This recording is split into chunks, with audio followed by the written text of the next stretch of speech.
Good morning प्यारे साथियों। तो जैसे कि आप जानते हैं कि एएलपी और जेई का एग्जामिनेशन का डेट आउट हो चुका है। तो इसके लिए हम एक 25 डेज़ का सीरीज स्टार्ट करने जा रहे हैं, जो साइंस के लिए मोस्ट इम्पॉर्टेंट होगा, जिसमें एक दिन में आपके एक चैप्टर पूरे हो जाएंगे। इसमें तीनों आपके फिजिक्स, केमिस्ट्री, बायोलॉजी तीनों कराई जाएगी। तो आज हम पहली चैप्टर जो मैटर है यहाँ से स्टार्ट करेंगे, और ये एक थोड़ी वीडियो लंबी हो सकती है, लेकिन एक दिन में एक आपका टॉपिक पूरा कंप्लीट कराया जाएगा। 25 डेज में कम से कम 5 प्रीवियस मॉक टेस्ट भी आपको यहाँ पे सॉल्व कराए जाएंगे। तो चलिए क्लास स्टार्ट करते हैं। देखिए मैटर की 3 अवस्थाएं होती है, तो सबको पता है। पहला हमारी होता है सॉलिड, दूसरा हमारा लिक्विड, तीसरा होता है हमारा गैस। ठीक है, तो या तो पता है कि जो सॉलिड होते हैं इनके जो मालिक्यूल्स होते हैं काफ़ी पास पास होते हैं, यानी कि इनके बीच में गैप आपको बहुत कम देखने को मिलते हैं। ठीक है, लिक्विड क्या होता है? लिक्विड जो मॉलिक्यूल्स होते हैं ये क्या होते हैं, कुछ दूरी दूरी पे होते हैं, यानी इनके बीच में क्या होता है, गैप पाए जाते हैं। और जो गैस के मॉलिक्यूल्स होते हैं ये काफ़ी और दूरी दूरी पे होते हैं इनके बीच में, यानी कि लिक्विड की अपेक्षा भी क्या होता है, गैप ज़्यादा पाया जाता है। अच्छा ये देखिए, इनके अणु काफ़ी पास पास टाइटली क्लोज्ड हैं ठोस के, यानी कि इनके बीच एक आकर्षण बल काम करता होगा।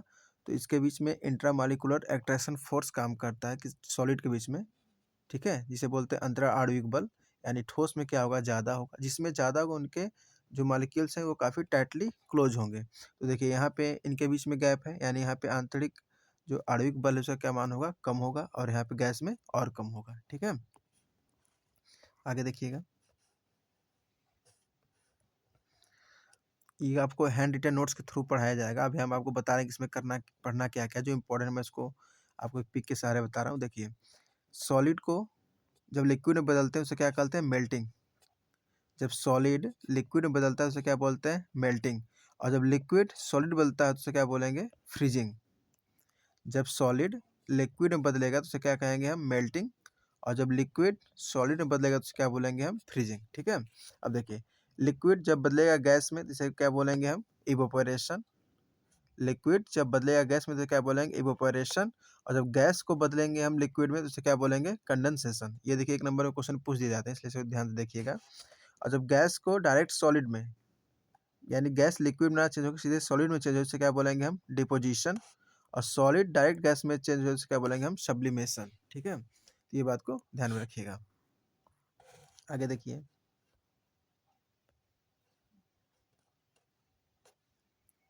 देखिए हमने क्या बताया था आपको कि जो सॉलिड है वो लिक्विड में बदले तो उसे क्या बोलेंगे हम, मेल्टिंग बोलेंगे।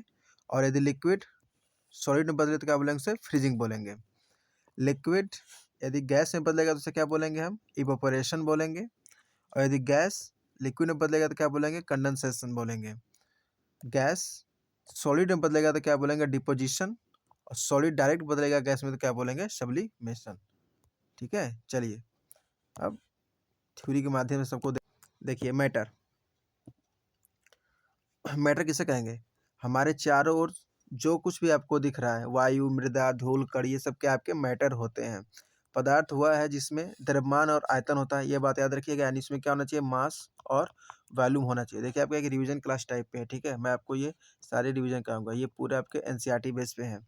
पदार्थ क्या है, जिसमें क्या हो, द्रव्यमान और आयतन हो, यानी कि मास और वॉल्यूम हो। ब्रह्मांड में प्रत्येक वस्तु जिस पदार्थ की बनी होती है उसे हम क्या कहते हैं, पदार्थ कहते हैं। और हमारे आसपास विद्यमान हर वस्तु क्या है, पदार्थ है। द्रव्यमान किसी वस्तु की क्या होती है, पदार्थ की मात्रा की माप होती है। द्रव्यमान क्या होती है, किसी पदार्थ की मात्रा की मान होती है। देखिए फिजिकल नेचर ऑफ मैटर क्या होगा, पदार्थ कणों से बने होते हैं।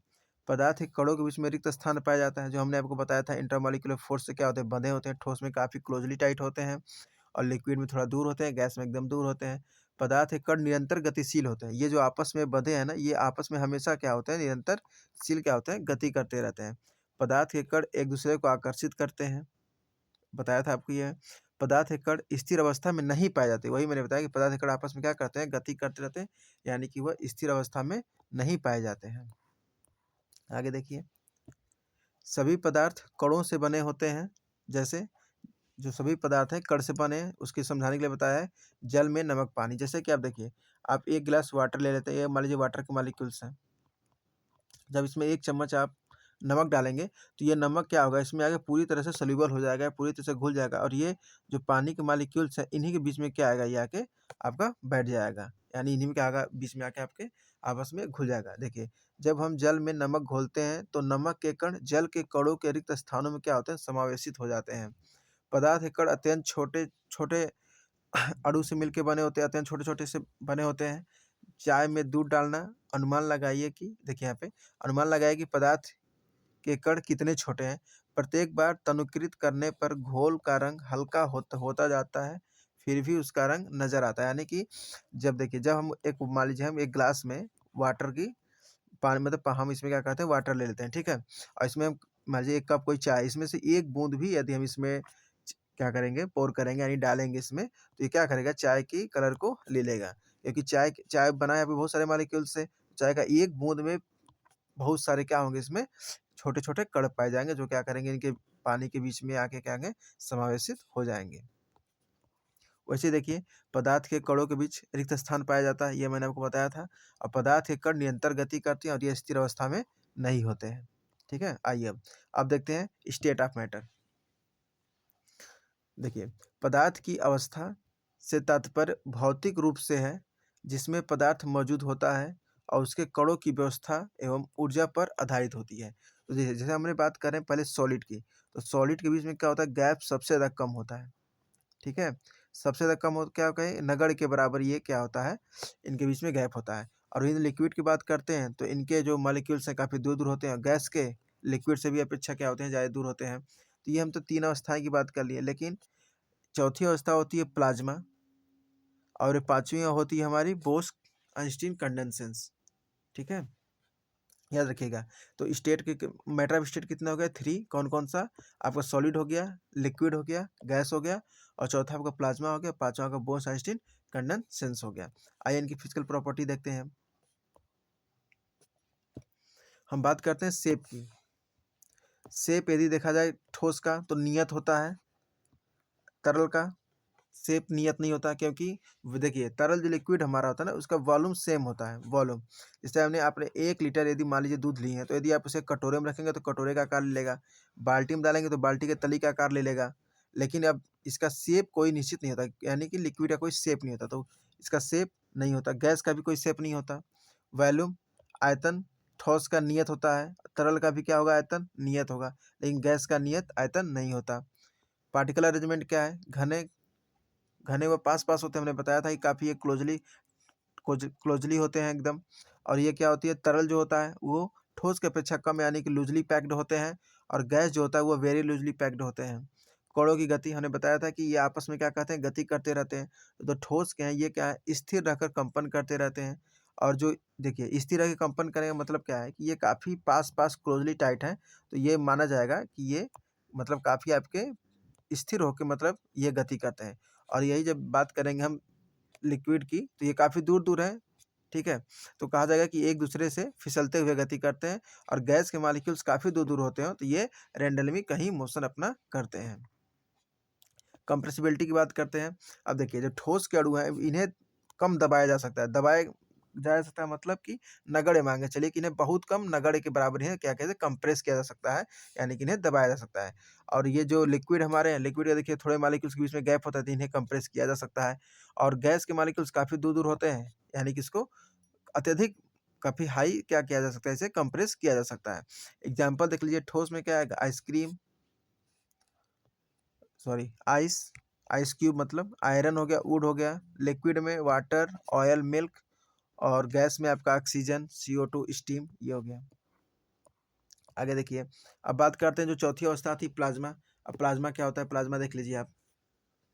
ये क्या होता है, गैसों को इतने टेम्परेचर तक हाई टेम्परेचर तक गर्म करें कि वो आयनित हो जाए।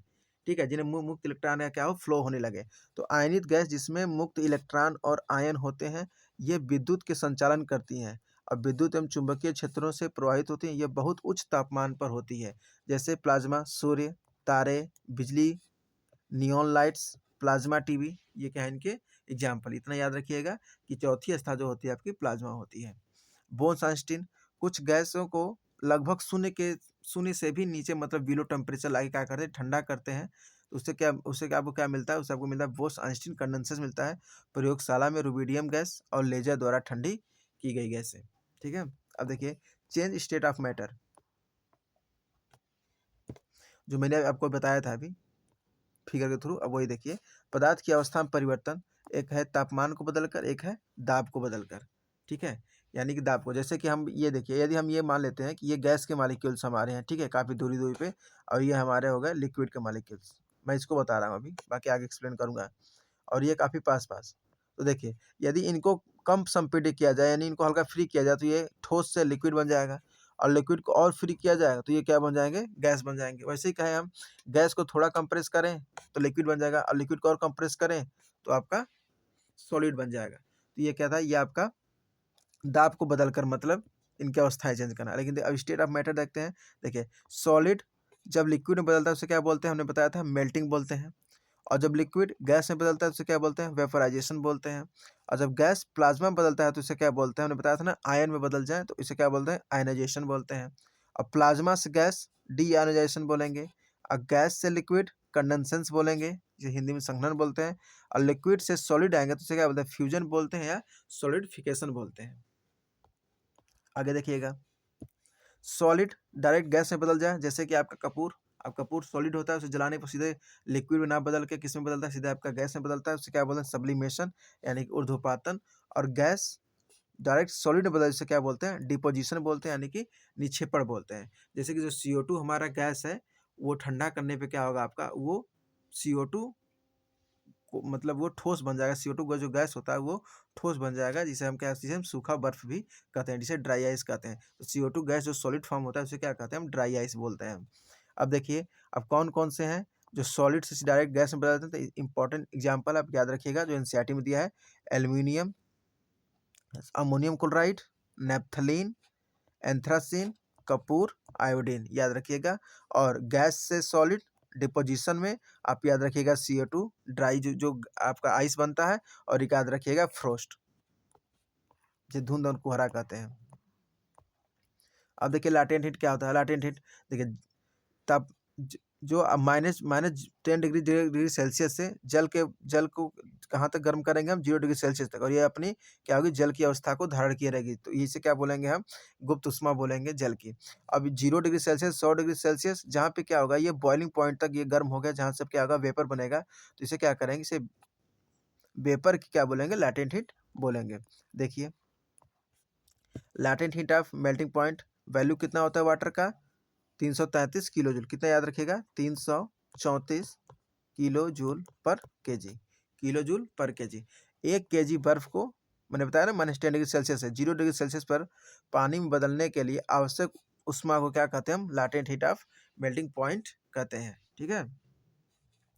और ये लैटेंट हीट ऑफ वेपराइजेशन क्या है, ये इसकी वैल्यू होती है जहाँ वेपर में, यानी कि देखिए 1 केजी से बर्फ हम 0 डिग्री सेल्सियस जहाँ पानी की अवस्था को है, अब ये 0 डिग्री सेल्सियस से 100 डिग्री सेल्सियस जहाँ पे क्या होगा, वेपर बनना स्टार्ट हो जाएगा।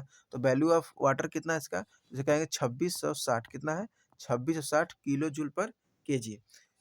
डिफिनीशन देख लीजिएगा, 1 किग्रा पानी को 100 डिग्री सेल्सियस पर भाप बदलने के लिए आवश्यक उष्मा को क्या कहेंगे हम, लैटेंट हीट ऑफ वेपराइजेशन कहेंगे। अब देखते हैं वाष्पीकरण किसे कहते हैं। वाष्पीकरण इसे बोलते हैं इवोपरेशन। ठीक है, इवोपरेशन क्या है, वाष्पीकरण वह प्रक्रिया है जिसमें तरल अपने क्वथनांक, यानी क्वथनांक मतलब बॉइलिंग पॉइंट, जहाँ तक उबलने से कम तापमान पर ही क्या है, वाष्प में बदल जाता है। जैसे यह प्रक्रिया तरल की सतह से होती है, जहाँ तेज गति वाले कण पर्याप्त ऊर्जा प्राप्त कर आकर्षण बलों को पार कर जाते हैं और वाष्प रूप में बाहर निकलते हैं। देखिए वाष्पीकरण को आप सीधी भाषा में समझिएगा कि ये बिलो टेम्परेचर कहने का मतलब क्या है, जो बिलो बॉइलिंग पॉइंट होगा, बॉइलिंग पॉइंट से कम ताप पर ही क्या होगा, ये वाष्पित होना शुरू हो जाएगा।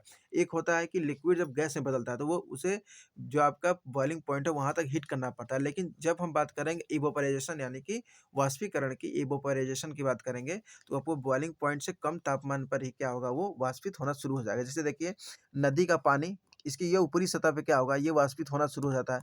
जब आप अपने कपड़े धो के ऊपर डालते हैं तो क्या उसे इतना हीट थोड़ी ना देते हैं कि वो उबलने लगे 100 डिग्री सेल्सियस। वो क्या होता है, ऊपर के पानी जो सतह की पानी होती है क्या होती है, वाष्पित होती है। यानी कि बस इतना याद रखिएगा, जो इवेपोराइजेशन है ये बिलो टेम्परेचर, जो बॉइलिंग पॉइंट है उससे कम ही टेम्परेचर पे क्या होगा, ये वाष्पीकृत होना स्टार्ट हो जाता है। देखिए यहाँ पे ये ओशियन बना है, सागर बना है। देखिए इवेपोरेशन हो रहा है, सूर्य की जो सूर्य से रोशनी आ रही है, यानी सूर्य के टेम्परेचर से ही इवेपोरेशन हो रहा है, ये सतह पर ही होता है। क्वथनांक बिंदु यानी कि बॉइलिंग पॉइंट से कम तापमान पर द्रव में वाष्प परिवर्तित होने की प्रक्रिया का कहते हैं हम वाष्पीकरण कहते हैं। अब देखिए वाष्पीकरण पे इफेक्ट किसका पड़ता है, तो देखिए टेम्परेचर का पहले बात करेंगे, तो ज़्यादा तापमान होगा तो कणों के बीच में ज़्यादा एनर्जी होगी और ये क्या होंगे, ज़्यादा वाष्पीकृत होंगे। जैसे धूप वाले दिनों में कपड़े आपके जल्दी सूखते हैं। अब फिर बात है सरफेस एरिया। अब देखिए सरफेस एरिया कहने का मतलब क्या है कि एरिया जितना बड़ा होगा उतना जल्दी वो सूखेगा। जैसे आप एक गिलास चाय ले लीजिए, ठीक है, और इसी को एक प्लेट में रखिए, सबसे पहले कौन ठंडा होगा, तो प्लेट का होगा, क्योंकि प्लेट का क्या है, एरिया बड़ा है और गिलास की एरिया छोटी है। फिर बात करते हैं विंड, हवा की गति। आप देखे होंगे कि जब हवा तेज चलती है तो वाष्पीकृत ज़्यादा होता है, क्योंकि जब हवा तेज चलता है आप कपड़े सुखाते हैं तो वो क्या होती है, मॉइस्चर जल्दी खत्म हो जाता है कपड़े का और तेज़ हवा में कपड़े जल्दी सूखते हैं। ह्यूमिडिटी, अब देखिए ह्यूमिडिटी का मतलब क्या होगा, इसे यहाँ समझिएगा। जैसे बरसात के दिनों में क्या होता है, ह्यूमिडिटी यानी वायुमंडल में जलवाष्प के बूंदे भी होते हैं, ह्यूमिडिटी ज़्यादा होता है। जब ह्यूमिडिटी ज़्यादा होता है तो क्या होगा, आपका देखते हैं ना कि आप चिपचिपा सा हो जाता है चारों तरफ। तो जब यदि आपका शुष्क नहीं, यदि अधिक आर्द्र है, यानी कि ह्यूमिडिटी एयर में ज़्यादा है, तो कम वाष्पीकरण होगा और आपके जल्दी कपड़े नहीं सूखते हैं।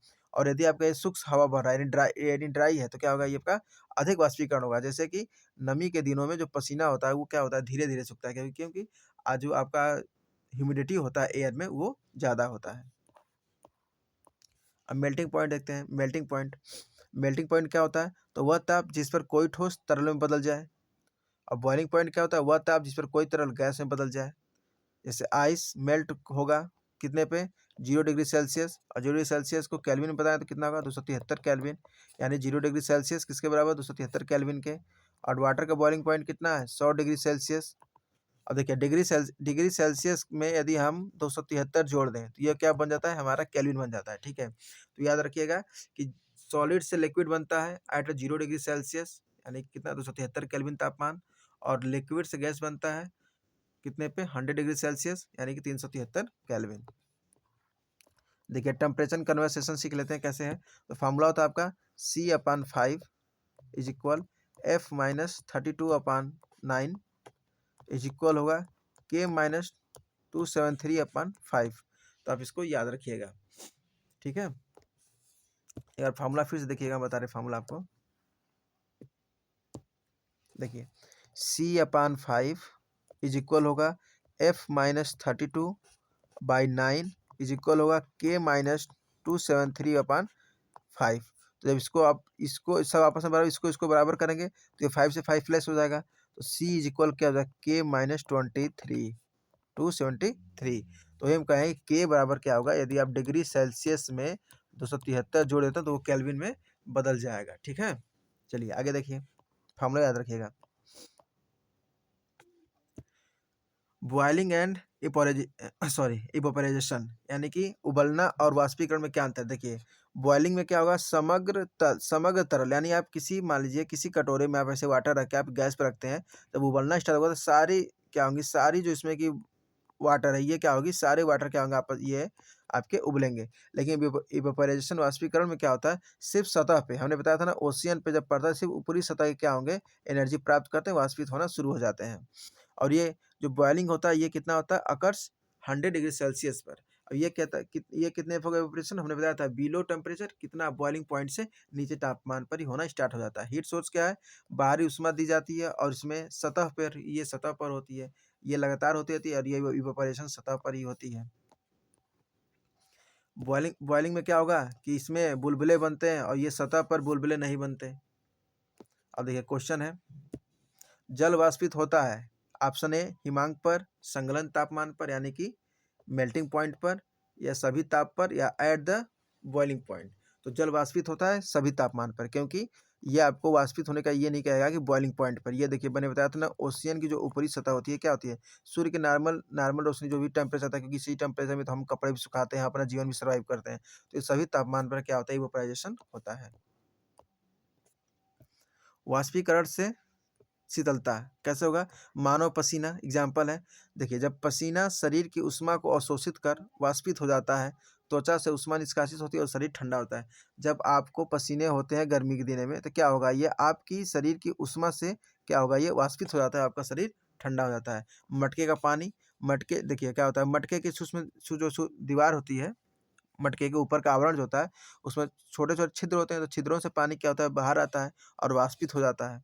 और वाष्पीकरण में ही क्या होता है? ये पानी ठंडा हो जाता है।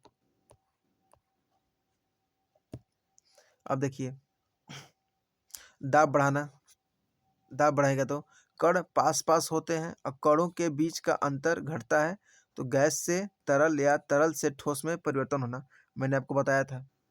अब एग्जाम्पल क्या होगा? एलपीजी गैस उच्च दाब में सिलेंडर में तरल रूप में संग्रहित किया जाता है। जो सिलेंडर में आपका गैस भरा जाता है, वो गैस रहता है लेकिन उसे किसी फॉर्म में किसी बॉटल में लाया जाता है, तो उसे लाया जाता है लिक्विड के फॉर्म में। दाब घटाना, कण दूर-दूर होंगे, जब आप दाब घटाएँगे तो कण दूर-दूर होंगे और कणों के बीच का होगा अंतर क्या होगा? बढ़ता जाएगा और ठोस से गैस या तरल से गैस में परिवर्तन हो सकता है। तो कम दाब के कारण पहाड़ों पर क्या होता है? पानी जल्दी उबलने लगता है। इस बात को आप याद रखिएगा। अब देखिए ड्राई आइस, ड्राई आइस क्या है? तो मैंने बताया था जो CO2 का जो आपका सॉलिड मतलब ठोस फॉर्म है उसे क्या बोलते हैं? हम ड्राई आइस बोलते हैं। तो CO2 का ठोस रूप क्या होता है? आपका ड्राई आइस होता है। इसे ड्राई आइस कहा जाता है क्योंकि यह पिघलकर तरल नहीं बनता है बल्कि सीधे क्या होता है? गैस में बदल जाता है। इस ठोस से गैस में सीधे परिवर्तन क्या कहते हैं? ऊध्र्वपातन हम क्या कहते हैं? सब्लिमेशन कहते हैं। यानी कि ठोस से गैस का बनना क्या है? सब्लिमेशन है।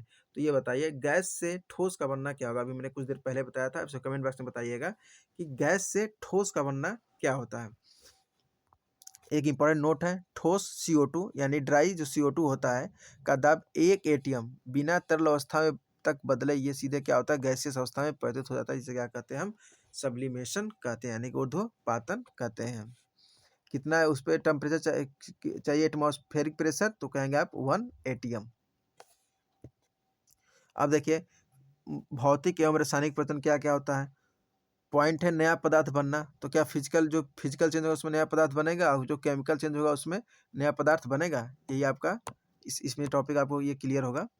देखिए, नया पदार्थ बनना, जो फिजिकल चेंज यानी जो भौतिक परिवर्तन होता है, इसमें आपका नया प्रोडक्ट कोई नहीं बनता। जैसे हम कह रहे हैं, बर्फ को गर्म करेंगे तो क्या बनेगा आपका? पानी बनेगा।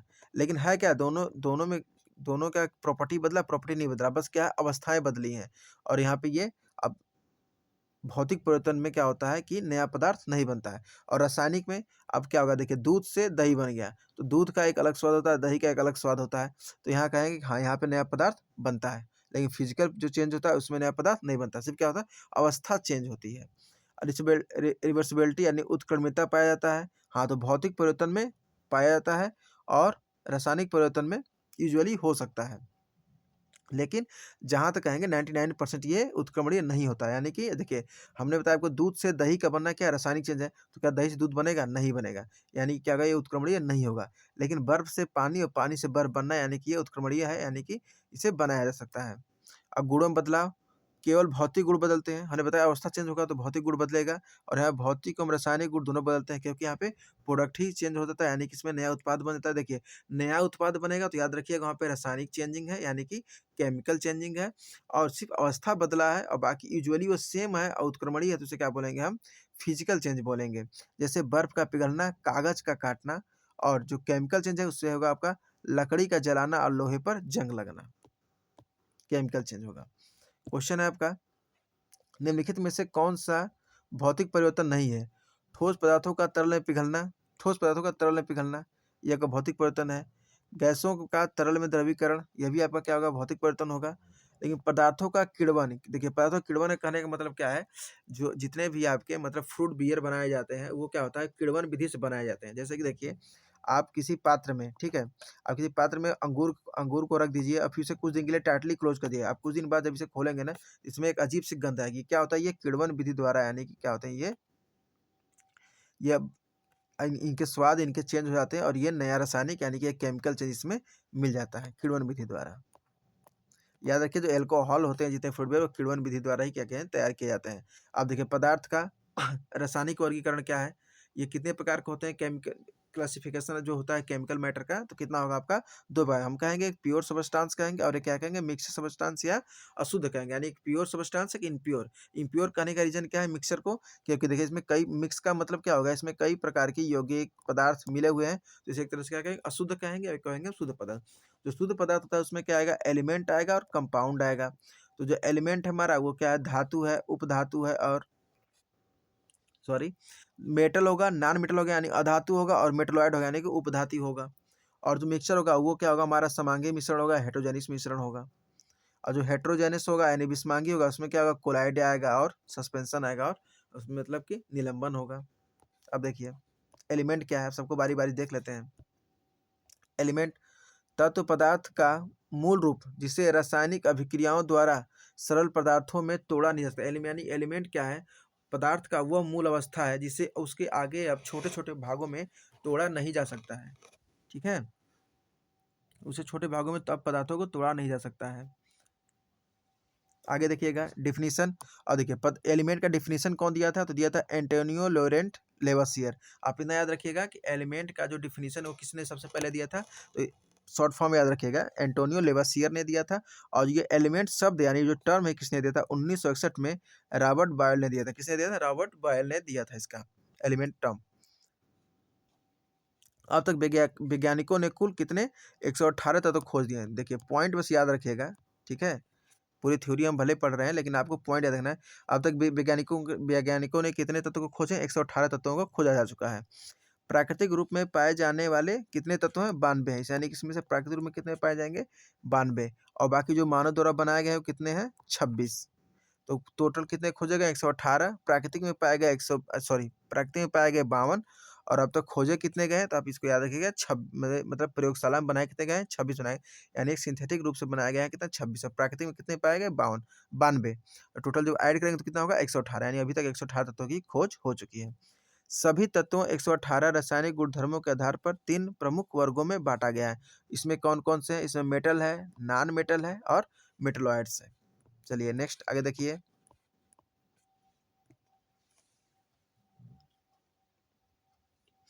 देखिए मेटल, इसमें सीधे आप बस कुछ पॉइंट पे ही आप गौर करिएगा, ठीक है। देखिए मेटल में क्या होगा, मेटल चमकीले होते हैं, नॉन मेटल मंद चमकीले होते हैं, मतलब कुछ बहुत कम चमकीले होते हैं।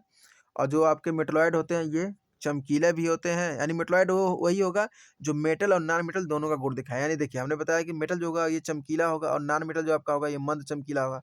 यानी मेटलॉइड जो होगा वो कुछ चमकेगा और कुछ मंद चमकेगा, ठीक है, कि दोनों गुण पाएगा। स्टेबल में स्टेट में तो समानता इसमें ठोस मेटल में, लेकिन एक मेटल है जो आपका ठोस अवस्था में नहीं होता, याद रखिएगा एक्सेप्शन है क्या पारा। और नॉन मेटल अधिकतर सारे ठोस और गैस होते हैं, लेकिन एक ब्रोमीन है जो कि ना एक ब्रोमीन नॉन मेटल है जो कि आपके रूम टेम्परेचर पे क्या होता है लिक्विड अवस्था में पाया जाता है, ये भी क्वेश्चन पूछा गया है। और कमरे के तापमान पर जो मेटलॉइड होते हैं ये क्या होते हैं ठोस होते हैं। आघात वर्धनीयता यानी आसानी से पतली चादर में बदला जा सकता है किसको मेटल को, और नॉन मेटल को नहीं चादर में बदल सकता क्योंकि ये भंगुर होता है ये टूट जाएगा। और ये कुछ हद तक चादर में बदला जा सकता है किसको मेटलॉइड को, क्योंकि मेटलॉइड जो होता है इसमें आपका मेटल और नॉन मेटल दोनों गुण पाए जाते हैं। तो मेटल को बदला जा सकता है आघात यानी चादर में बदला जा सकता है, इसलिए यहाँ पे कुछ हद तक बदला जा सकता है। अब डक्टिलिटी क्या होगा, तन्यता क्या होगा, तो तार बनाने की क्वालिटी मेटल में ज़्यादा होती है, ये काफ़ी तन्य होते हैं। और नॉन मेटल भंगुर होता है ये तन्य होगा ही नहीं, ठीक है। और कुछ हद तक मेटलॉइड क्योंकि दोनों की प्रॉपर्टी पाई जाती है इसमें। ध्वनिकता क्या होगा, ठोकने पर ध्वनि उत्पन्न करता है ठोस, नॉन मेटल ध्वनि उत्पन्न नहीं करता, आमतौर पर ध्वनि उत्पन्न नहीं करता मेटलॉइड भी। कंडक्टिविटी क्या होगा यानी चालकता क्या होगी, तो जो हमारा जो मेटल होता है ये ऊष्मा और विद्युत का दोनों क्या सबसे अच्छा सुचालक होता है, और ये ऊष्मा और विद्युत के पूरे तरह से चालक नहीं होते हैं। और ये जो होता है मेटलॉइड ये अर्धचालक होते हैं, जैसे सोना चांदी तांबा लोहा। और नॉन मेटल हो गया ऑक्सीजन कार्बन गंधक क्लोरीन,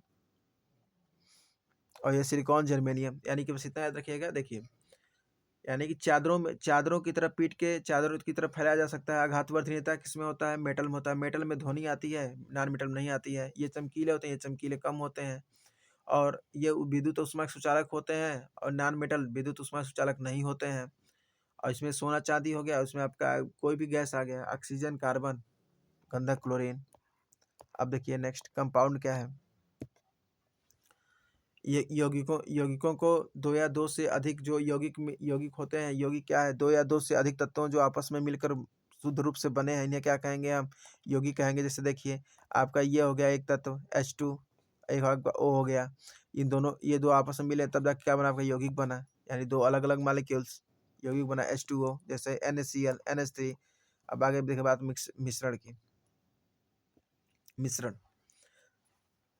मिश्रण दो या दो से अधिक पदार्थों के संयोजन से होता है, जो रासायनिक रूप से नहीं बल्कि भौतिक रूप में मिश्रित होते हैं और भौतिक गुण में बनाए रखते हैं, और इन्हें भौतिक तरीकों से अलग किया जाता है। जैसे हम बात करते हैं पहले होमोजीनियस की, यानी समांगी मिश्रण की। तो जैसे कि नमक को हम क्या करते हैं, पानी मिला देते हैं, तो ये क्या होता है, सॉल्यूशन तैयार होता है। हेट्रोजीनियस की बात करें यानी विषमांगी की, तो वाटर में क्या करें, हम बालू मिला दें, तो बालू क्या होगा, पेंदी में जाके बैठ जाएगा, इसे क्या बोलेंगे, बिस्मांगी बोलेंगे, यानी कि जो एक पूरी तरह से उसमें सोल्यूबल ना हो। होमोजीनियस मिक्सचर, एक विलयन में एक पदार्थ दूसरे में घुल जाता है, इसे क्या बोलेंगे, समांगी। हमने क्या बताया था, साल्ट और वाटर। अब यह मोस्ट इंपॉर्टेंट लाइन है कि होमोजीनियस जो होता है, समांगी मिश्रण से कण के आकार क्या होता है, ये 1 नैनोमीटर से कम के आकार होता है, 1 नैनोमीटर से कम होते हैं। होमोजीनियस जो होता है उसमें जो कण का आकार होता है वो कितना होता है, 1 नैनोमीटर से कम होता है। इनको हम नंगी आंखों तो से नहीं दिखा सकते, नंगी आंखों करने होता है, इन्हें खुली आंखों से नहीं देखा, बिना सुंदरता का प्रयोग किए हम इसे नहीं देख सकते हैं। ये कण के प्रकाश का प्रकीर्णन नहीं करते। होमोजीनियस आकार कितना होगा, 1 नैनोमीटर से छोटा हो गया, नंगी आंखों से नहीं देख सकते हैं, और प्रकाश को प्रकटित नहीं करते, यानी कि स्कैटरिंग ऑफ लाइट इसमें नहीं होता है। कण लंबे समय तक बिना हिलाए बाद भी पेदी में नहीं बैठते, क्योंकि ये पूरी तरह से जब सोल्यूबल हो जाएंगे तो ये पेदी में नहीं बैठेंगे। क्योंकि देखिए आप जब भी आप चीनी का और पानी का घोल बनाते हैं शरबत बनाने के लिए, तो उसके पेदी में चीनी नहीं बैठता है। कुछ समय बाद क्या होगा, जब पूरी तरह सोल्यूबल हो जाएगा तो बस वो आपको ये नहीं बताया जा सकता कि इसमें क्या है, वो आपको पानी पीने में मीठा लगेगा, ये नहीं बताएगा देखिए चीनी अलग है और पानी अलग है। उसे क्या बोलते हैं, समांगी मिश्रण। समांगी मिश्रण का आकार क्या होगा, 1 नैनोमीटर से कम होगा, नंगी आंखों से दिखाई, नंगी आंखों कहने का मतलब है कि बिना किसी वायु उपकरण का प्रयोग किया हम खुली आंखों से नहीं देख सकते हैं। और इनमें क्या होगा कि स्कैटरिंग ऑफ लाइट नहीं होती, यानी कणों यानी कि प्रकाश का प्रकीर्णन नहीं होता है, और लंबे समय तक भी इन्हें छोड़ देने पे ये पेंदी में ये कण नहीं बैठते हैं। जैसे salt solution, sugar solution, air हो गया, ब्रास हो गया, ब्रास पीतल, पीतल याद रखिएगा, इसमें कॉपर और जिंक जब मिलाते हैं तो क्या बनता है, पीतल बनता है। और एक और याद रखिएगा, टिंचर ऑफ आयोडीन, जब अल्कोहल और आयोडीन को मिलाते हैं तो क्या बनता है, टिंचर ऑफ आयोडीन बनता है। अब विलेन यानी सोल्यूशन बनता है, ठीक है। अब सोल्यूशन क्या होता है, सोल्यूशन में जो होते हैं, एक होता है आपका सॉल्यूट, एक होता है आपका सॉल्वेंट। अब सॉल्यूट को क्या बोलेंगे, विलेय बोलते हैं। यानी कि देखिए सिंपल सी भाषा में याद रखिए, सॉल्यूट होता है जैसे विलेय होता है, विलेय करने का ये मतलब है कि वह पदार्थ जो विलायक में पूरी तरह से क्या होता है, घुल जाए, यानी कि जो कम मात्रा वाला है उसे क्या बोलेंगे, सल्यूट बोलेंगे। जैसे नमक पानी के मिश्रण में यदि हम देखें तो सल्यूट किसे बोलेंगे, हम नमक को बोलेंगे, क्योंकि नमक पानी में जाके पूरी तरह से क्या होता है, विलेय हो जाता है। और कम मात्रा वाले को हम विलेय बोलेंगे, यानी सल्यूट बोलेंगे, यानी आपका साल्ट होगा। और सॉल्वेंट जो होगा वो पानी होगा, क्योंकि अधिक मात्रा में उसी में क्या होगा, नमक जाके डिजॉल्व होता है। मतलब कि सॉल्वेंट क्या है, वह पदार्थ जिसमें विलेय आके पूरी तरह से क्या होता है, आपका ये घुल जाता है। अब देखिए विलयन की सांद्रता कैसे निकालेंगे, यदि मास बाई मास का फॉर्मूला लगाना हो, ठीक है, तो लिखेंगे मास ऑफ सल्यूट, यानी कि जो उसमें लाके क्या किया जा रहा है, घोला जा रहा है, और अपान मास ऑफ सोल्यूशन। अब मास ऑफ सोल्यूशन करने का क्या मतलब है कि देखिए सल्यूट मतलब ये हो गया कि जो भी, जैसे हम एक एग्जांपल ले लेते हैं, नमक और पानी का ही ले लेते हैं, ठीक है। मास की बात करें वॉल्यूम लेकिन यहाँ पर नहीं लेंगे, चलो कुछ और ले लेते हैं। जैसे कि एग्जाम्पल समझो, 5 ग्राम साल्ट को डिजॉल्व किसमें करना है, 25 ग्राम वाटर में। वाटर को ले लिया वॉल्यूम में नहीं, ग्राम में, यानी केजी में, केजी का छोटा रूप ग्राम होगा, इसमें ले लिया। अब बोला है कि क्या होगा, इसकी सांद्रता निकालना है, तो 5 ग्राम साल्ट, कितना साल्ट ना है, 5 ग्राम, यानी हम पहले ऊपर क्या लिखेंगे, मास ऑफ सल्यूट लिखेंगे, यानी कि 5 ग्राम साल्ट लिख दिए। अब किस में डिजॉल्व करना है, 25 ग्राम वाटर में। अब देखिए जब डिजॉल्व करेंगे तो 25 ग्राम वाटर और 5 ग्राम सॉल्ट, ये कितने मिलके बन जाएंगे, सोल्यूशन का पूरा सोल्यूशन कितने का बन गया, ये बन गया हमारा कितने का, 30 का। सॉरी एग्जाम्पल हमने 95 लिया ना, 95 और 5 कितना हमारा हो जाएगा, 100 हो जाएगा बिलियन, और 100 से मल्टीप्लाई करेंगे तो क्या हो जाएगा, 5%। ऐसे ही देखेंगे जब बात करेंगे वॉल्यूम की, तो देखिए 10 gram of sugar is dissolve in 100 ml, यानी ऊपर क्या लेंगे हम, तो मास अपान वॉल्यूम लेंगे, क्योंकि फॉर्मूला क्या है, मास अपान वॉल्यूम। तो कितना मास है, 10 ग्राम है, यानी कि सॉल्यूट को ऊपर लिखेंगे और नीचे आपका सोल्यूशन लिखेंगे मल्टीप्लाई 100। तो देख लीजिएगा वॉल्यूम बाई वॉल्यूम में क्या होगा, वॉल्यूम ऑफ सॉल्यूट ले लीजिएगा अपान वॉल्यूम ऑफ सोल्यूशन ले लीजिएगा मल्टीप्लाई 100। इससे आपका क्या हो जाएगा, इससे आपका वॉल्यूम बाई वॉल्यूम का कॉन्सेंट्रेशन आपका मिल जाएगा, यानी कि सांद्रता मिल जाएगी। आगे देखिएगा हाइड्रोजीनियस। हाइड्रोजीनियस का मतलब है कि बिस्मांगी। क्या है, बिस्मांगी, हिंदी में क्या बोलेंगे, बिस्मांगी, यानी कि इसमें अलग अलग मिलेंगे, यानी इसको आप अपनी खुली आंखों से देख सकते हैं और ये छन्नी द्वारा छान के अलग किया जा सकता है। जैसे देखिए पदार्थों के सम्मिलित ऐसा संगठन जिसमें पदार्थ एक समान न होकर अलग अलग होते हैं। जैसे कि एक गिलास पानी में हम क्या करें, बालू को डाल दें तो बालू क्या होगा आपका नीचे जाके बैठ जाए। बिस्मांगी का मतलब ये होगा कि दोनों अलग अलग हों। जैसे कि हमने बताया कि एक गिलास पानी में यदि आप बालू के कण डाल देंगे तो बालू आपका नीचे पेंदी में आके बैठ जाएगा। तो आप इसको खुली नंगी आंखों से देख सकते हैं, यानी कि खुली आंखों से देख सकते हैं। इसमें क्या कोलाइड होगा और सस्पेंशन होगा। ठीक है, आप देखिए इसमें सबसे इम्पोर्टेंट जो है, जो मैंने आपको बताऊंगा, कोलाइड जैसे होता है कि कोलाइड में होता है ना कि आप देखेंगे इसमें बिलियन में कि कोई फोम है, कोई एरोसॉल है, तो ये आपको देखना इसमें सबसे ज़्यादा इंपॉर्टेंट है। ठीक है, तो हम देख लेते हैं इसके पहले टिंडल इफेक्ट। टिंडल इफेक्ट क्या होता है, कई बार पूछा भी गया है। टिंडल इफेक्ट क्या होगा, टिंडल इफेक्ट, अब ये देखिए टिंडल इफेक्ट याद रखिएगा कि ये क्या होता है, लाइट का स्कैटरिंग होता है इसमें। ठीक है, ये क्या है, प्रकाशीय घटना है। अब एक चीज़ और याद रखिएगा कि ये आपके जो होते हैं प्योर वाटर इसमें नहीं होता है। ठीक है, ये देखिए मैं आपको बताया ना, पहले जो क्लास स्टार्ट करने से पहले मैं बताया था कि ये आपका रिवीजन क्लास है। इससे आपको सारे चैप्टर रिवीजन होंगे, आप इसके बाद कोई मॉक टेस्ट लगाएगा, इस चैप्टर से क्वेश्चन आपके गलत नहीं होंगे, बस आप इसको ध्यान से सुनते रहिए। प्योर वाटर में क्या होगा, आपका टिंडल इफेक्ट नहीं दिखेगा, लेकिन जो आपका कोलाइड बिलियन है, ठीक है, अब प्योर वाटर में क्यों नहीं दिखता है, क्योंकि देखिए प्योर वाटर में क्या होता है, जो इनके मॉलिक्यूल्स है ना, ये काफ़ी छोटे छोटे छोटे छोटे छोटे छोटे होते हैं।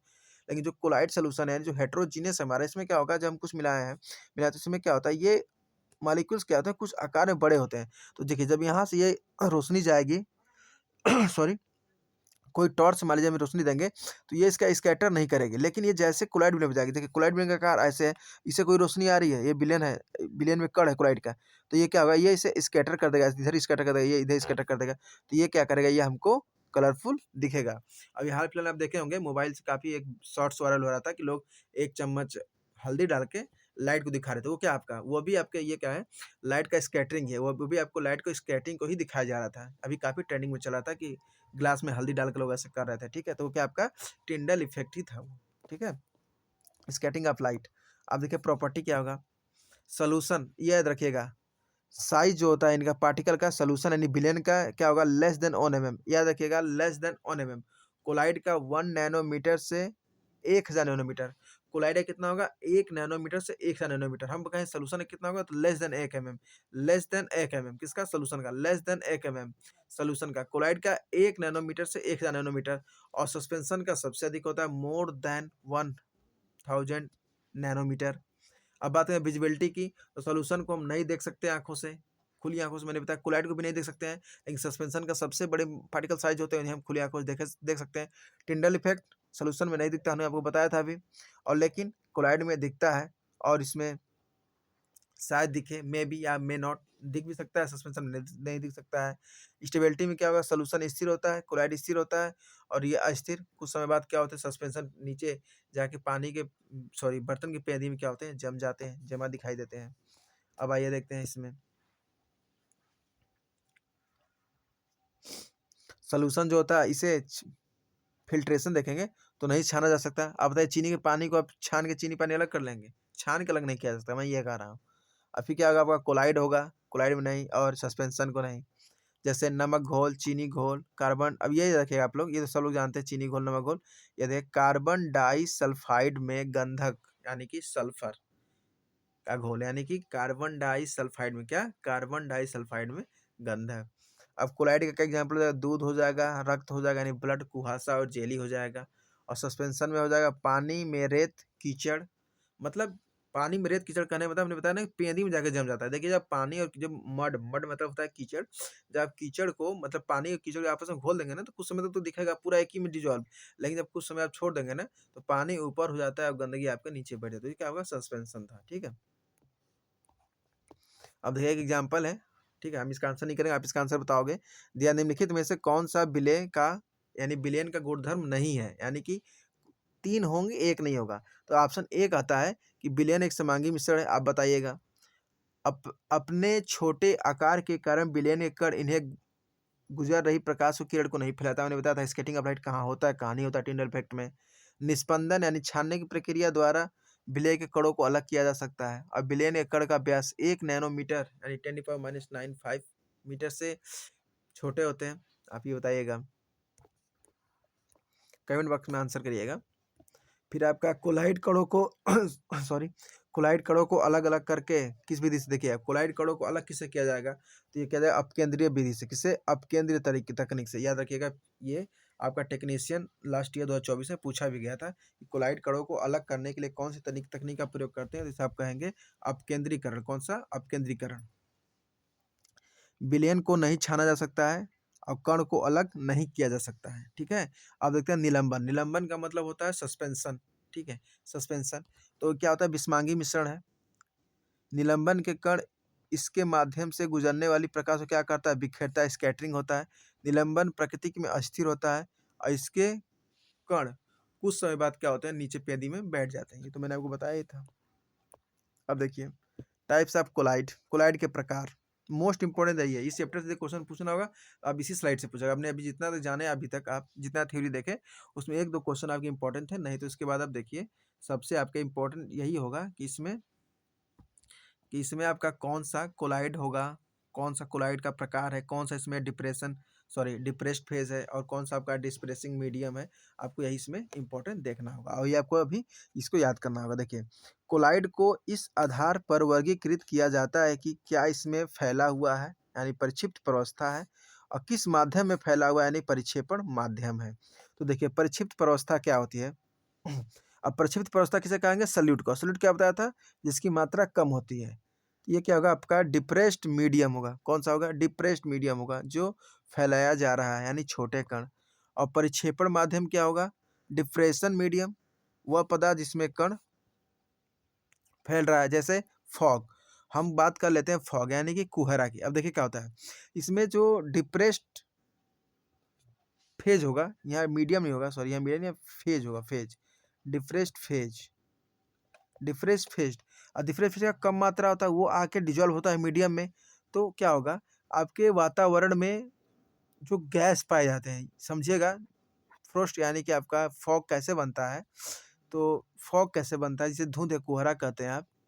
तो आपके वातावरण में बहुत सारे गैस हैं, पूरा ये क्या आपका मीडियम है, पूरा गैस से चारों तरफ आपका वातावरण घिरा हुआ है, पूरा गैस है। और इसमें क्या होगा? डिप्रेस्ड जो फेज है क्या होगा? ये वाटर ड्रॉप्स हैं, वाटर ड्रॉप्स जो आपकी एयर में आके नमी आके जुड़ जाता है। तो ये क्या होगा? आपका ये सल्यूट हो गया यानी आपका डिप्रेस्ड फेज हो गया। ये क्या होगा? आपका वाटर ड्रॉपलेट्स। और आपका डिप्रेशन मीडियम क्या होगा? वो आपका एयर हो गया। ठीक है, अब आगे देखिए, आपका मेन स्लाइड अब यहीं से स्टार्ट होता है। आप इसको याद रखिएगा, इस सारे चैप्टर में कुछ याद ना हो तो, लेकिन इसको जरूर याद रखिएगा आप। देखिए डिप्रेसिंग मीडियम यानी जिसमें डिप्रेसिंग मीडियम क्या, एक तरह से आप कह लिए कि आपका एक सॉल्वेंट है, और डिप्रेस्ड फेज क्या आपका सल्यूट है यानी कम मात्रा में। यानी जब गैस में लिक्विड मिलाते हैं तो क्या बनता है? एरोसॉल बनता है। याद रखिएगा, गैस में लिक्विड मिलाते हैं तो क्या बनता है? एरोसॉल बनता है। जैसे फॉग बताया अभी, क्लाउड्स, मिस्ट जिसे धुंध कहते हैं। तो हमने क्या था, गैस में लिक्विड मिलेगा तो क्या एरोसॉल बनेगा। क्या बनेगा? एरोसॉल। गैस में क्या बनेगा? एरोसॉल बनेगा। और गैस क्या है? एयर। एयर में गैस पाया जाता है और लिक्विड में क्या बनेगा? एरो। एरो मतलब हवा, एयर। तो एरोसोल यानी गैस में लिक्विड मिलाने में क्या बनेगा? एरोसोल। उसका एग्जाम्पल क्या होगा? फॉग, क्लाउड्स, मिस्ट यानी कि धुंध। जितना एग्जाम्पल दिया इससे बाहर एक क्वेश्चन आपके नहीं जाएंगे, एग्जाम्पल से आपके क्वेश्चन मिल जाएंगे, एग्जाम्पल ही आपको दिखेंगे एग्जाम में, क्योंकि एनसीईआरटी में यही सब दिए हुए हैं। अब देखिए गैस में सॉलिड जब मिलेगा, गैस में सॉलिड मिलेगा तो क्या बनेगा? ये भी एरोसॉल बनेगा। यानी कि हम गैस में लिक्विड मिलाएं तभी एरोसॉल बनेगा। तो इसमें फॉग, क्लाउड्स, मिस्ट था। और गैस में जब हम सॉलिड मिलाएंगे तो ये भी क्या बनेगा? एरोसॉल बनेगा। अब देखिए गैस में सॉलिड मिला दिया, अब गैस अब यहाँ से रिलेट करेगा, ये क्या बना? एरोसॉल बना। अब देखिए गैस निकलता है, किसी गाड़ी उड़ी से निकलता है, चिमनी से निकलता है, तो उसमें सॉलिड पार्टिकल्स में क्या पाए जाते हैं? प्रदूषण पाए जाते हैं। तो याद रखिएगा, स्मोक और ऑटोमोबाइल्स एग्जॉस्ट, स्मोक और ऑटोमोबाइल एग्जॉस्ट। अभी तक दो याद हुआ होगा। गैस में लिक्विड मिलाएंगे तो ये भी एरोसॉल बनेगा। गैस में मिलाए लिक्विड क्या बना? एरोसॉल। जिससे धुंध कुहरा, अभी बताया रीजन क्या था। गैस में सॉलिड मिलाया यानी कि गैस था, यानी गैस निकला तो उसमें सॉलिड पार्टिकल्स यानी कि प्रदूषण यानी एरोसॉल, स्मोक और ऑटोमोबाइल एग्जॉस्ट। अब बात करते हैं लिक्विड में गैस। अब किसमें? लिक्विड में गैस। लिक्विड में गैस मिलाएंगे तो क्या बनेगा? फोम बनेगा। लिक्विड में गैस मिलाएंगे तो क्या बनेगा? फोम बनेगा। जैसे शेविंग क्रीम, तो याद रखिएगा लिक्विड है, उसमें क्या कर दिया हम? गैस मिला दी, क्या बन गया? फोम। फोम किस में होता है? आप देखेंगे शेविंग क्रीम को, लिक्विड में लिक्विड को क्या बोलेंगे? इमल्सन बोलेंगे। लिक्विड में लिक्विड को क्या बोलेंगे? इमल्सन बोलेंगे। लिक्विड में लिक्विड को क्या बोलेंगे? इमल्सन बोलेंगे। लिक्विड में लिक्विड क्या बोलेंगे? इमल्सन बोलेंगे। इमल्सन का जगह हो जाएगा मिल्क हो जाएगा, यानी दूध हो गया, फेस क्रीम हो गया, और मिल्क ऑफ मैग्नीशिया हो गया। नहीं, सॉरी, लिक्विड और लिक्विड मिलाएंगे तो क्या बनेगा? इमल्सन बनेगा, जिसे क्या बोलेंगे? मिल्क हो गया और आपका फेस क्रीम हो गया। अब लिक्विड में सॉलिड आ गया, लिक्विड में क्या आ गया? सॉलिड। लिक्विड में क्या आ गया? सॉलिड। लिक्विड में सॉलिड। अभी जाइए पानी में सॉलिड मिला दिया, यानी कि हम क्या मिला देते? कीचड़ बनेगा, मड बनेगा, और मिल्क ऑफ मैग्नीशिया बनेगा। ये क्या होगा? सोल्यूशन होगा। क्या होगा? सोल्यूशन होगा। अब सॉलिड में गैस का, सॉलिड जो है इसमें हम गैस का करेंगे तो क्या बनेगा? ये फॉर्म बनेगा। फॉर्म बनेगा, कौन कौन सा बनेगा देखिए। जब हम सॉलिड में गैस मिलाएंगे, सॉलिड में गैस मिलाएंगे, क्या बनेगा? फॉर्म बनेगा। और ये बनेगा, याद रखिएगा, फोम, रबर, सोप, प्यूमिनिश।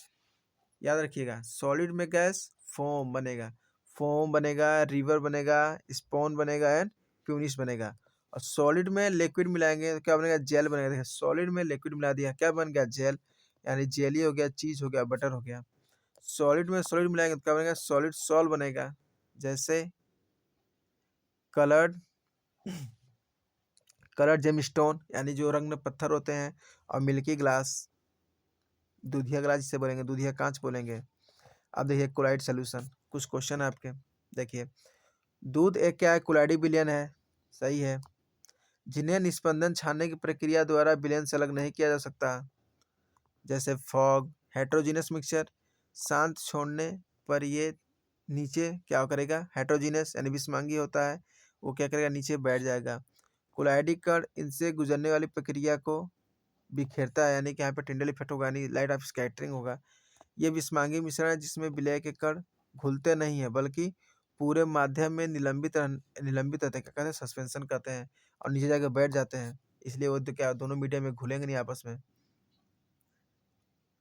ठीक है, अब देखिए एयर क्या है।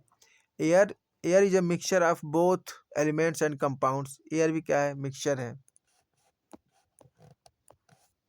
प्योर सबस्टांस क्या होगा? तत्व यौगिक, जैसे कि मेथेन जिनका फार्मूला हो। अब देखिए निम्नलिखित में से कौन सा उदाहरण दर्शाता है कि पदार्थ के कणों के बीच पर्याप्त स्थान होता है? तो ये दिखाता है क्या? पोटेशियम परगनेट, पर मैग्नेट पानी में समान रूप से वितरित होना। ठीक है, यानी कि लाल दवा पानी में क्या होता है? घुल जाता है। तो उनके बीच में कब घुलेगा? जब मॉलिक्यूल्स के बीच में क्या गैप होगा। अब देखिए वाटर हो गया, ठीक है, अब पोटेशियम परमैंगनेट आया, पोटेशियम परमैंगनेट मान लीजिए आ गया। अब क्या होगा? ये खाली स्थान में क्या होगा? डिजॉल्व हो जाएगा, डिजॉल्व हो जाएगा। ठीक है, दाब लगाने पर और ताप घटाने पर गैस द्रवित होता है। बढ़ाएंगे गैस को, दाब बढ़ाएंगे और ताप कम करेंगे तो क्या होगा? ये आपका लिक्विड में बदल जाएगा, यानी कि ये द्रवीकृत हो जाएगा। और ठोस कार्बन डाइऑक्साइड को उच्च दाब से संग्रहित किया जाता है। ठोस कार्बन डाइऑक्साइड को उच्च दाब पर क्या किया जाता है? संग्रहित किया जाता है। ये आपने मैं सबको इस क्लास की स्टार्टिंग में बताया था। वाष्पीकरण पदार्थ किस अवस्था में होता है? लिक्विड होता है, याद रखिएगा। ठोस पदार्थों की अपेक्षा द्रव में विसरण की दर क्या होता है? अधिक होता है। विसरण का मतलब होता है कि किसी चीज पे फैल जाना, यानी कि दूसरे माध्यम में जाके मिल जाने से क्या बोलेंगे? विसरण कहेंगे, विसरण कहेंगे। ठीक है। जैसे गैस से द्रव का बनना क्या बोलेंगे? कंडेंसेंस बोलेंगे। और द्रव से ठोस का बनना क्या बोलेंगे? सब्लिमेशन बोलेंगे। क्या बोलेंगे? सब्लिमेशन बोलेंगे, सॉरी सॉलिडिफिकेशन बोलेंगे। द्रव से ठोस का बनना सॉलिडिफिकेशन बोलेंगे। अब देखिए सॉलिड है, सॉलिड से गैस सब्लिमेशन, गैस से सॉलिड निक्षेपण मतलब कि डिपोजिशन। लिक्विड से गैस क्या बोलेंगे? वेपराइजेशन। और गैस से लिक्विड कंडेंसेंस बोलेंगे। सॉलिड से लिक्विड मेल्टिंग बोलेंगे, फ्यूजन बोलेंगे। और लिक्विड से सॉलिड सॉलिडिफिकेशन बोलेंगे। ठोस द्रव में परिक्षेपित हो जाती है। ठोस क्या होता है? द्रव में, ठोस क्या होता है? द्रव में परिक्षेपित हो जाती है, इसे क्या कहते हैं? निलंबन कहते हैं। ठोस द्रव में क्या होती है, परिक्षेपित हो जाती है, जिसे हम क्या कहते हैं, निलंबन कहते हैं। किसे क्या हम कहते हैं, निलंबन कहते हैं। अब देखिए संतृप्त असंतृप्त, देखिए संतृप्त का क्या सीधी समझेगा, ऐसा विलयन जिसमें दिए गए तापमान पर अब किसी विलय को घोला नहीं जा सकता है, यानी घुलने के लायक नहीं बचा है, नहीं हो सकता, घुल नहीं सकता, उसे क्या बोलेंगे, संतृप्त बोलेंगे। असंतृप्त का मतलब क्या होगा, एक ऐसा विलयन जो दिए गए तापमान पर भी क्या होता है, विलय को आपस में घोल सकता है। जैसे 25 डिग्री सेल्सियस पर 10 ग्राम पानी को 30 ग्राम नमक के साथ, इसके बाद ये नहीं घुलेगा। और यहाँ 25 डिग्री सेल्सियस 100 ग्राम पानी में 100 ग्राम नमक, अब इसके आगे क्या हो सकता है, घुस जो अभी जिसमें जो अभी के आगे घुल जाएगा, यानी क्वेश्चन में देगा जो मतलब एक ऐसा विलयन होगा जो एक दिए गए तापमान के आगे भी क्या होगा, घुल सकता है, विलय को अपने में घोल सकता है, उसे क्या बोलेंगे, संतृप्त बोलेंगे। और जो नहीं घोल सकता उसे हम संतृप्त बोलेंगे। अतिरिक्त विलय घुलता नहीं है और नीचे जाके बैठ जाता है संतृप्त में, क्योंकि घुला नहीं, ये आपस में क्या होगा, घुल जाएगा। अब देखिए क्वेश्चन है आपका, किसी विलयन में किसी विलयन को घोलते समय जब किसी दिए गए घोल में और अधिक विलय को नहीं घोला जा सकता, उसे क्या कहेंगे, और अधिक नहीं घोला जा सकता उसे क्या बोलेंगे, संतृप्त विलयन बोलेंगे। और यदि घोला जा सकता तो क्या बोलेंगे, अनसैचुरेटेड बोलेंगे, यानी कि असंतृप्त बोलेंगे। ये आपका क्लास यहाँ क्या आ गया, समाप्त हो गया। ये आपका हमने पूरा मैटर कर लिया। और मैटर में सबसे इंपॉर्टेंट पता है क्या आपको, आपको उसमें जो मैंने बताया था कि ये आपका डिप्रेस्ड फेज है, एक आपका डिप्रेशन मीडियम है, ये आपको अच्छे से कॉपी कर लेना होगा। वो स्लाइड से आपके क्वेश्चन इसमें पूछे जाने की पूरी संभावनाएं रहती हैं हमेशा से, उससे ही आएगा। जैसे आप एग्जाम्पल में बताइएगा कि जब हम गैस में लिक्विड मिला रहे थे तो कौन सा उसमें आपका कोलाइड बन रहा था, ये आप इसको बताएगा। या तो फिर क्वेश्चन ये पूछेगा कि जो शेविंग क्रीम है वो किस टाइप का कोलाइड विलयन है, उसमें डिप्रेसिंग मीडियम क्या है, उसमें डिप्रेस्ड फेज क्या है, आप इसको क्या करेंगे, आप इसको बताएंगे। याद देखिए 2-3 बार आपको याद कर दे रहा हूँ। लिक्विड बात कर, देखिए लिक्विड क्या होता है, अपने फेस पे क्या करते हैं, लिक्विड लगाते हैं, यानी कि फेस क्रीम और मिल्क, ठीक है। लिक्विड क्या बनाता है, क्या है, इमल्सन बनाता है। तो आप इसको ऐसे करके याद रखिएगा, ठीक है। देखिए मैं कुछ आपको यहाँ पे याद करा दे रहा हूँ, आप इसको याद रखिएगा। देखिए एक होता है आपका डिप्रेस्ड फेज, क्या होगा, डिप्रेस्ड फेज, इसे हिंदी में क्या बोलेंगे, परिक्षिप्त प्रवस्था। और होता है डिप्रेसिंग मीडियम,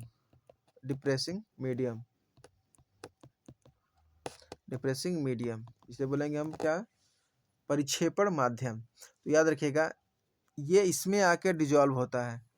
तो हम पहले आपको बताए थे गैस में लिक्विड का डिजोल्यूशन क्या बना था, एरोसॉल फॉग। और लिक्विड में क्या बना था, इमल्सन, जैसे मिल्क, फेस क्रीम। और एक और बताया था मैंने आपको, जब हम सॉलिड में लिक्विड मिलाएंगे तो क्या बनेगा, जेल बनेगा, जैसे पनीर हो गया, यानी चीज, बटर, जेली। ऐसे करके आप इसको याद कर लीजिएगा।